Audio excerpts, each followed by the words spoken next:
সুপ্রিয় দর্শক, আমার এই যে সেই পেঁয়াজের দানার জমি, এখানে গত 5 দিন আগে আমি ধান মারা এবং সামা মারা ওই যে তাইজুল সুপার যে ওষুধটা ওইটা স্প্রে করেছিলাম। এখন এই যে ধানগুলো লাল লাল হয়ে গেছে, আর 2-1 দিনের মধ্যে একদম ভ্যানিশ হয়ে যাবে। এখন এই মুহূর্তে একটা ছত্রাকনাশক, একটা বিষ স্প্রে করার প্রয়োজন মনে করছি। এখন আমি এই জমিতে স্প্রে করব। এই যে দানার বয়স 15 দিন।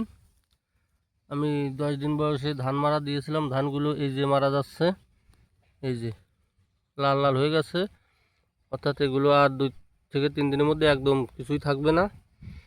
এখন যে ওষুধগুলো আমি স্প্রে করব সেই ওষুধগুলো আমি দেখাচ্ছি আপনাদের। এই যে এইখানে 3 শতাংশ জমির জন্য আমি যে টপের মধ্যে 6 লিটার জল নিয়েছি, আর এখানে মাত্রা অনুযায়ী রিডোমিল গোল্ড দেব। এটা হচ্ছে প্রতি লিটারে 4 থেকে 5 গ্রাম করে দেওয়ার নিয়ম, কিন্তু দানার বয়স ছোটো, এই কারণে আমি 3 গ্রাম করে দেব। আর এখানে আরবা, এটা হচ্ছে কার্বনডাজিম গ্রুপের ছত্রাকনাশক, এটাও প্রতি লিটারে 2 গ্রাম করে, এটা আমি 2 গ্রাম করেই দেব। এই যে পেঁয়াজের পারফল ব্লসের জন্য 2 গ্রাম 1 লিটার পানিতে। আর বিষ দেব, এখানে সবীকরণ বিষটা দেব আমি। আর একটা দেব হচ্ছে অ্যামিস্টার টপ। এই যে অ্যামিস্টার টপ, এটা পচলার জন্য খুবই ভালো কাজ করে। এটা আছে ডাইফেনোকোনাজল এবং অ্যাজোস্টিরোবিন। এটা আমি 1 লিটারে 1 মিলি করে দিব, দিয়ে পুরো জমিতে স্প্রে করে দেবো। এটা হচ্ছে আমার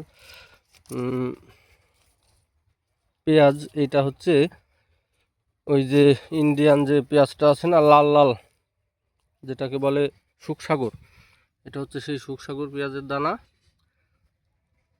আর এই পাশে আছে রঙ্গিলা 7, এটা হচ্ছে রঙ্গিলা 7 পেঁয়াজের বীজ। এই যে দানা,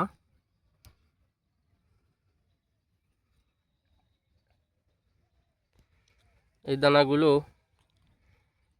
আর 5 থেকে 6 দিন পরেই অনেক বড় বড় হয়ে যাবে আজকে এই স্প্রেটা করলে।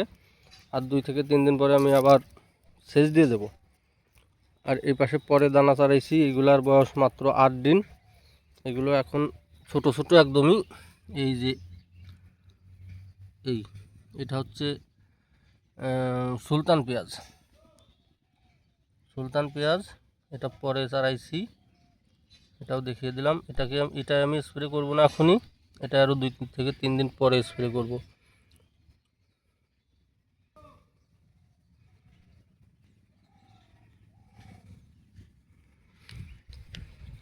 ধন্যবাদ সবাইকে।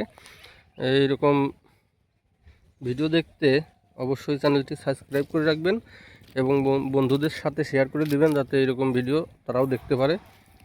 ধন্যবাদ সবাইকে।